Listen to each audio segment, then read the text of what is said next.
弦巻マキ朗読会へようこそ。今回はグリム童話からザ・ゴールデンバード、金の鳥を読み上げます。まずは英文から、その後仮訳の日本文を読み上げますね。The Golden Bird.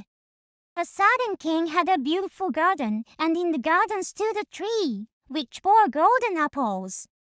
These apples were always counted, and about the time when they began to grow ripe it was found that every night one of them was gone. The king became very angry at this, and ordered the gardener to keep watch all night under the tree. The gardener set his eldest son to watch, but about 12 o'clock he fell asleep, and in the morning another of the apples was missing. Then the second son was ordered to watch, and at midnight he too fell asleep, and in the morning another apple was gone. Then the third son offered to keep watch, but the gardener at first would not let him, for fear some harm should come to him. However, at last he consented, and the young man laid himself under the tree to watch. As the clock struck 12 he heard a rustling noise in the air, and a bird came flying that was of pure gold, and as it was snapping at one of the apples with its beak, the gardener's son jumped up and shot an arrow at it. But the arrow did the bird no harm, only it dropped a golden feather from its tail, and then flew away. The golden feather was brought to the king in the morning, and all the council was called together. Everyone agreed that it was worth more than all the wealth of the kingdom, but the king said, "One feather is of no use to me. I must have the whole bird." Then the gardener's eldest son set out and thought to find the golden bird very easily.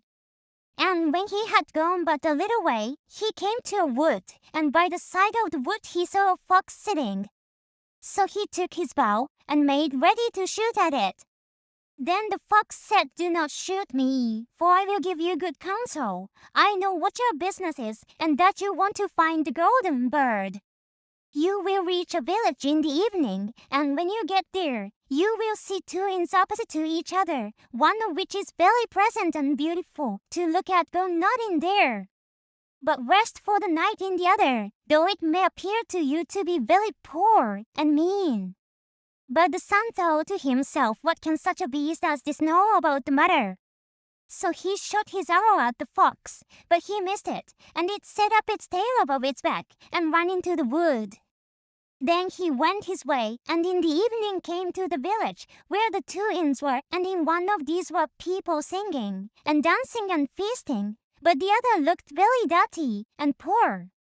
"I should be very silly," said he, "if I went to that shabby house and left this charming place." So he went into the smart house, and ate and drank at his ease, and forgot the bird and his country too. Time passed on, and as the eldest son did not come back, and no tidings were heard of him, the second son set out, and the same thing happened to him. He met the fox, who gave him the good advice, but when he came to the two inns, his eldest brother was standing at the window where the merrymaking was, and called to him to come in, and he could not withstand the temptation, but went in and forgot the golden bird and his country in the same manner.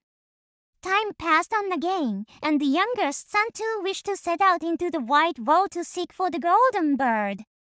But his father would not listen to it for a long while, for he was very fond of his son, and was afraid that some ill luck might happen to him also, and prevent his coming back. However, at last it was agreed he should go, for he would not rest at home, and as he came to the wood, he met the fox, and heard the same good counsel. But he was thankful to the fox, and did not attempt his life as his brothers had done. So the fox said, "Sit upon my tail, and you will travel faster." So he sat down, and the fox began to run, and away they went over stock and stones so quick that their hair whistled in the wind. When they came to the village, the son followed the fox's counsel, and without looking about him went to the shabby inn, and rested there all night at his ease. In the morning came the fox again, and met him as he was beginning his journey, and said, "Go straight forward till you come to a castle. before which lie a whole troop of soldiers fast asleep and snoring. Take no notice of them, but go into the castle and pass on, and until you come to a room where the golden bird sits in a wooden cage. Close by it stands a beautiful golden cage. But do not try to take the bird out of the shabby cage and put it into the handsome one, otherwise you will repent it." Then the fox stretched out his tail again, and the young man sat himself down, and away they went over stock and stone till their hair whistled in the wind. Before the castle gate, all was as the fox had said, so the son went in and found the chamber where the golden bird hung in a wooden cage. And below stood the golden cage, and the 3 golden apples that had been lost were lying close by it. Then thought he to himself, "It will be a very droll thing to bring away such a fine bird in this shabby cage." So he opened the door and took hold of it and put it into the golden cage. But the bird set up such a loud scream that all the soldiers awoke, and they took him prisoner and carried him before the king.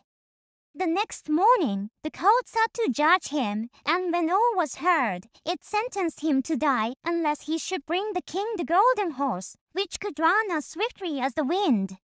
And if he did this, he was to have the golden bird given him for his own. So he set out once more on his journey, sighing and in great despair, when on a sudden his friend the fox met him and said, "You see now what has happened on account of your not listening to my counsel. I will still, however, tell you how to find the golden horse, if you will do as I bid you. You must go straight until you come to the castle, where the horse stands in his stall. By his side will lie the groom fast asleep and snoring. Take away the horse quietly. But be sure to put the old leathern saddle upon him, and not the golden one that is close by it." Then the son sat down on the fox's tail, and away they went over stock and stone till their hair whistled in the wind. All went right, and the groom lay snoring with his hand upon the golden saddle. But when the son looked at the horse, he thought it a great pity to put the leathern saddle upon it. "I will give him the good one," said he. "I am sure he deserves it." As he took up the golden saddle, the groom awoke and cried out so loud that all the girls ran in and took him prisoner. And in the morning he was again brought before the court to be judged, and was sentenced to die. But it was agreed that if he could bring thither the beautiful princess, he should live and have the bird and the horse given him for his own. Then he went his way very sorrowful, but the old fox came and said, "Why did not you listen to me? If you had, you would have carried away both the bird and the horse. Yet will I once more give you counsel. Go straight on, and in the evening you will arrive at a castle. At 12 o'clock at night the princess goes to the bathing house. Go up to her and give her a kiss, and she will let you lead her away. But take care you do not suffer her to go and take leave of her father and mother." Then the fox stretched out his tail, and so away they went over stock and stone till their hair whistled again. As they came to the castle, all was as the fox had said, and at 12 o'clock the young man met the princess going to the bath, and gave her the kiss, and she agreed to run away with him, but begged with many tears that he would let her take leave of her father. At first he refused, but she wept still more and more, and fell at his feet, till at last he consented. But the moment she came to her father's house, the girls awoke, and he was taken prisoner again. Then he was brought before the king, and the king said, "You shall never have my daughter unless in 8 days you dig away the hill that stops the view from my window." Now this hill was so big that the whole world could not take it away, and when he had worked for 7 days, and had done very little, the fox came and said, "Lie down and go to sleep, I will work for you." And in the morning he awoke, and the hill was gone. So he went merrily to the king, and told him that now that it was removed he must give him the princess. Then the king was obliged to keep his word, and away went the young man and the princess. And the fox came and said to him, "We will have all 3, the princess, the horse, and the bird." Said the young man, "That would be a great thing, but how can you contrive it?" "If you will only listen," said the fox, "it can be done." when you come to the king and he asks for the beautiful princess, you must say here she is. Then he will be very joyful, and you will mount the golden horse that they are to give you, and put out your hand to take leave of them, but shake hands with the princess last. Then lift her quickly onto the horse behind you, clap your spurs to his side, and gallop away as fast as you can. All went right. Then the fox said, when you come to the castle where the bird is, I will stay with the princess at the door, and you will ride in and speak to the king. And when he sees that it is the right horse, he will bring out the bird. But you must sit still and say that you want to look at it to see whether it is the true golden bird. And when you get it into your hand, ride away. This too happened as the fox said. They carried off the bird, the princess mounted again, and they rode on to a great wood. Then the fox came and said, pray kill me, and cut off my head and my feet. But the young man refused to do it, so the fox said, I will at any rate give you good counsel. Beware of two things. Ransom no one from the gallows, and sit down by the side of no river. Then away he went. Well thought the young man. It is no hard matter to keep that advice. He rode on with the princess till at last he came to the village where he had left his two brothers. And there he heard a great noise and uproar, and when he asked what was the matter, the people said 2 men are going to be hanged. As he came nearer, he saw that the 2 men were his brothers, who had turned robbers, so he said, cannot they in any way be saved? But the people said, no, unless he would bestow all his money upon the rascals, and buy their liberty. Then he did not stay to think about the matter, but paid what was asked, and his brothers were given up, and went on with him towards their home. And as they came to the wood, where the fox first met them, it was so cool and pleasant that the 2 brothers said, let us sit down by the side of the river, and rest a while to eat and drink. So he said yes, and forgot the fox's counsel, and sat down on the side of the river, and while he suspected nothing, they came behind, and threw him down the bank, and took the princess, the horse, and the bird, and went home to the king their master, and said, all this have we won by our labor. Then there was great rejoicing made, but the horse would not eat, the bird would not sing, and the princess wept. The youngest son fell to the bottom of the river's bed. Luckily it was nearly dry, but his bones were almost broken, and the bank was so steep that he could find no way to get out. Then the old fox came once more, and scolded him for not following his advice. Otherwise no evil would have befallen him. Yet said he, I cannot leave you here, so lay hold of my tail, and hold fast. Then he pulled him out of the river, and said to him, as he got upon the bank, your brothers have set watch to kill you, if they find you in the kingdom. So he dressed himself as a poor man, and came secretly to the king's court, and was scarcely within the doors, when the horse began to eat, and the bird to sing, and the princess left off weeping. Then he went to the king, and told him all his brothers wrongly, and they were seized and punished, and he had the princess given to him again, and after the king's death he was heir to his kingdom. A long while after, he went to walk one day in the wood, and the old fox met him, and besought him with tears in his eyes to kill him, and cut off his head and feet. And at last he did so, and in a moment the fox was changed into a man, and turned out to be the brother of the princess, who had been lost a great many years. それでは、AI を活用して作成した仮訳を読んでいきます。金の鳥。ある王様には美しい庭があり、その庭には金のリンゴを実らせる木が立っていました。リンゴはいつも数えられていましたが、ちょうど熟し始めた頃になると、毎晩一つずつ消えてしまうことが分かりました。王様は激怒し、庭師に夜通し木の下で見張るよう命じました。庭師は長男に見張らせましたが、夜の12時頃に眠ってしまい、朝にはまた一つリンゴがなくなっていました。次に次男が見張りをしましたが、同じように真夜中に眠ってしまい、またリンゴが一つなくなりました。そして三男が自分が見張ると言い出しましたが、庭師は心配して最初は反対しました。しかし結局、三男に見張らせることになりました。彼は木の下に横たわり、12時の鐘が鳴ると、空中でかすかな羽音を聞きました。見ると、純金の鳥が飛んできて、くちばしでリンゴをついばもうとしていました。庭師の息子はすぐに立ち上がり、鳥に向かって矢を放ちましたが、鳥には当たらず、尾羽の一本の金の羽を落として飛び去ってしまいました。その金の羽は翌朝王に献上され、国中の重臣が集められました。皆、この羽は王国のすべての財産に勝る価値があると言いましたが、王様は羽一本では満足できぬ。私はその鳥全体が欲しい、と言いました。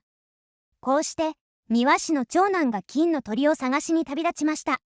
少し行ったところで、森のそばに座っている狐を見つけ、弓を構えて撃とうとしました。すると狐は、私を撃たないでください。あなたの目的は金の鳥を見つけることでしょう。私はそれを知っています。夕方には村に着きますが、そこには2つの宿があります。一方は見た目がきれいで立派に見えますが、そちらには入らず、貧しくみすぼらしい方に泊まりなさい、と助言しました。しかし長男は、こんな獣が何を知っている、と思い、狐に矢を放ちましたが、外れてしまい、狐は尾を高く上げて森に逃げ込みました。その後、彼は村に着き、2つの宿を見つけました。一つでは人々が歌い踊り、宴会をしており、もう一方はみすぼらしく見えました。こんなボロ宿に泊まるなんて馬鹿げてる、と思い、賑やかな宿に入り、そこで飲み食いして鳥のことも国のこともすっかり忘れてしまいました。時が経ち、長男が戻らず、何の知らせもないため、次男が旅立ちました。彼も狐に会い、同じ忠告を受けましたが、村に着いた時、兄が楽しそうに窓から呼びかけるのを見て、その誘惑に勝てず、同じように金の鳥も国も忘れてしまいました。またしばらくして、三男も旅に出たいと言い出しました。父親はとても心配してなかなか許しませんでしたが、とうとう承諾しました。森に着いた時、彼も狐に出会い、忠告を受けましたが、兄たちのように攻撃することなく感謝しました。